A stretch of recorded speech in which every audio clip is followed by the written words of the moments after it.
Hey guys, what's up? Been a very long time. Contrary to popular opinion, I have not completely abandoned society for my own completely regressive means of entertainment, but I haven't really been working on anything of all that much interest. So, we've got something interesting for a change. This is my friend Skip's phase linear setup. It's a 700 Series 2 amplifier and the model 4000 preamp that goes with it. One of the output transistors had popped in the 700 here. Let's see, I've got the little bag of important looking stuff here.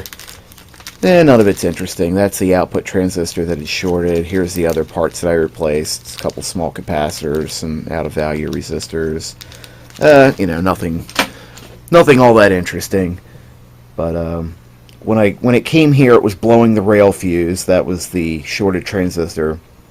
And it had some very distorted output on the right channel, which was partly out of value resistors. There was a bad transistor in the clipping circuit. It was making it produce triangle waves. It had some other out of value parts that were making it cause some trouble. So I fixed that, replaced the output filter networks because it was having some oscillation trouble. A few other little tweaks and repairs according to the service manual, a few capacitors here and there. So it's seems to be happy now. The main filter caps test okay. They probably shouldn't be, they should probably be replaced for durability long term, but at the moment they are okay.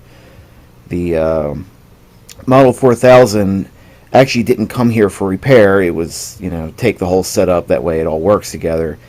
But when I got it here and I hooked it up, after I fixed the preamp, or the power amplifier rather, I hooked up the preamp and I went to turn the volume up and it made this awful noise.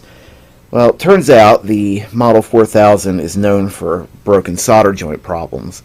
The way this thing is constructed, it's got, I don't know, probably 12, 13 boards or so, all plugged in to a main, like a motherboard sort of arrangement inside. And the solder joints all break because those plug-in boards are not well supported, or, well, they're not supported at all. So basically I spent a couple hours resoldering things on the bottom of that thing, and it seems happy now. The output wave was pretty heavily distorted. It had, like I said, the awful noises if you got anywhere near it, as the joints would make and break, and generally it just didn't sound very good at all. The tone controls didn't work correctly. The autocorrelator would kill one channel. I forget what else it was doing, but I think the peak unlimit did not work, which it still doesn't seem to work quite right, but it functions, but it's noisy on the left channel. But it doesn't sound very good anyway, so we're just going to kind of leave that alone for now. Otherwise, everything else on it works as it should. Anyway, let's talk about some of the features on this, because as you can see, there's a whole lot of knobs and switches and buttons on this baby. So if this will focus, which it may not, we'll start at the bottom here, because that just seems like a logical place to start. And we'll start here since this is an obvious one. Power switch. Well, you get one guess what that's for.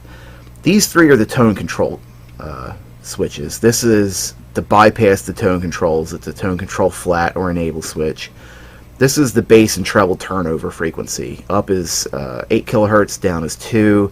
That's the treble turnover. The bass turnover is 40 hertz or 150. Now what that does is it adjusts at what point the tone control knobs start to increase things. So say you've got your tone control turned on and this set to 40 hertz.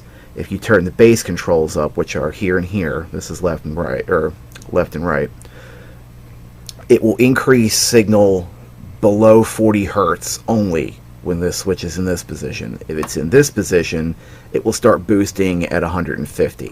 Same idea with the tone controls here. These are the two treble controls. It will either start to boost at 8 kilohertz or 2 kilohertz depending on this switch position. Or if you don't want it in, you just throw that switch and bypass it. So there's that, and that covers these four knobs here. So over here, this is the function switch.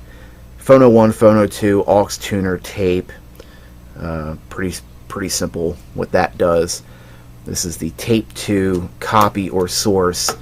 If you have it on source, whatever you select here is your source. If you have it here, your source is the second tape deck. This one here is tape monitor or source, so this will let you listen to output from tape deck 1 or from the source here. This is the peak unlimit switch. It's essentially the opposite of a compressor. It is an uncompressor. It's supposed to expand the dynamic range of material, and that goes with this control here. The idea is you adjust this control here, so this light blinks with music peaks, and it will enhance the dynamic range of music. Personally, I don't think it sounds very good, and it has a strange noise in the left channel that I have not figured out and don't really care to be honest with you. This one here, this is the active equalizer. It's effectively a loudness control. It gives you a little bit of boost to the bass and treble at the top and bottom of the range. This actually sounds really good. It's not overly bloated and muddy sounding like a lot of loudness controls are. It gives you bass without sounding weird. This is the balance and fader control. This is a quadraphonic preamp, so you have front left, front right, rear, and in the center is all 4, but since we're only using this in 2-channel mode, we're running it here. This is the output normal or minus 20 dB switch, so basically you throw that and it cuts the output by 20 dB. 4-channel, 2-channel switch, so it's either stereo or quad. We do not have the quad set up, so we're running at 2-channel. This is stereo mono, since we're running, I want that in stereo. This is the correlator. This is the noise reduction system, and that works with these 2 controls here. When this one here is basically a rumble eliminator from your turntable. You adjust this control to where it cuts the rumble out, but it doesn't cut the bass out. And this one here is the correlation threshold. This is mostly for high frequency. If you turn it all the way to this extreme, it doesn't work. If you start backing it up, you'll reach a point where the hiss goes away, but you still have high frequency response. And when you get it somewhere over about here, the high frequency will just cut out. So anywhere in the middle there is considered the correlator in lock. So it's sort of like a Dolby noise reduction system, except I think it kind of works better. It actually works surprisingly well, especially on records. It doesn't really do that much on digital sources, but you shouldn't have much hiss on a digital source anyway. I don't have a tape deck to try it out with. This big control here is a volume knob. Everybody knows what volume knobs do. And that's really it. I mean, there's a lot of switches and controls, but it's not quite so bad. But when you realize these are the right channel tone, these are the left channel tone. So there's that. The Model 4000 preamp, and I didn't mention these are headphone front and rear outputs. If you have a set of quadraphonic cans, there you go.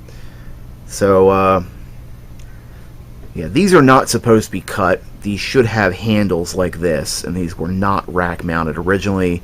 However, someone rather poorly slotted them out and the handles are gone. So not much I can do about this. If you happen to notice here, the edge of this faceplate is square while the 700 itself is rounded. This is a Series 2 model. This is a Series 1. If you had a Series 1 amplifier, these would be squared edges and they would look more like this. Now the Model 700 is rack mounted. It has these holes factory, plus it's got the pull-out handles. There's really not a whole lot to talk about on the face of the 700 itself. These are the input sensitivities for left and right. It works basically like a volume control or a maximum. Normally you run this basically wide open. But if you want to keep it from going too loud, you can just dial this down to wherever it seems appropriate for you. Here's your power meter, which there we go. You can kind of see it now. It's got an LED in there, and the LED graph dances. Way over here is it's marked as plus 3 dB, but what will happen here is there are 3 or 4 LEDs that blink when you hit clipping, when the amplifier goes beyond its rated power. The last marked number here is 350 watts.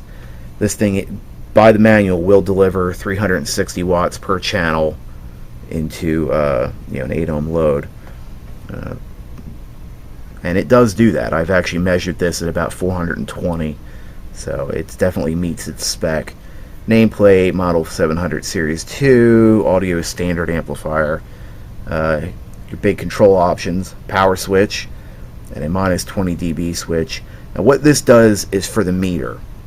So if you're at low volume, you can push this in and it will make the meters more responsive at low volumes, and this is the same thing as on the other side. So a little demonstration of the grabs here. Turn the volume down and we will pick aux, because I have the MP3 player hooked up, and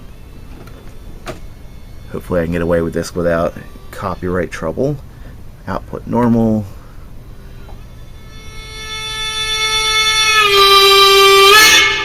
Let's see if we can get this to blink here. So I don't know if you could hear me over that, but with it turned up, you probably saw this flashing over here. So there's that. That is the phase linear model 4000 and the phase linear 700 series 2 amplifier in all their glory. So anyway, thanks for watching, and hopefully this will be back in action up at my friend's place next week for Scotfest. So anyway, anyone that happens to be on grandmark.net, maybe I'll see you there. Later.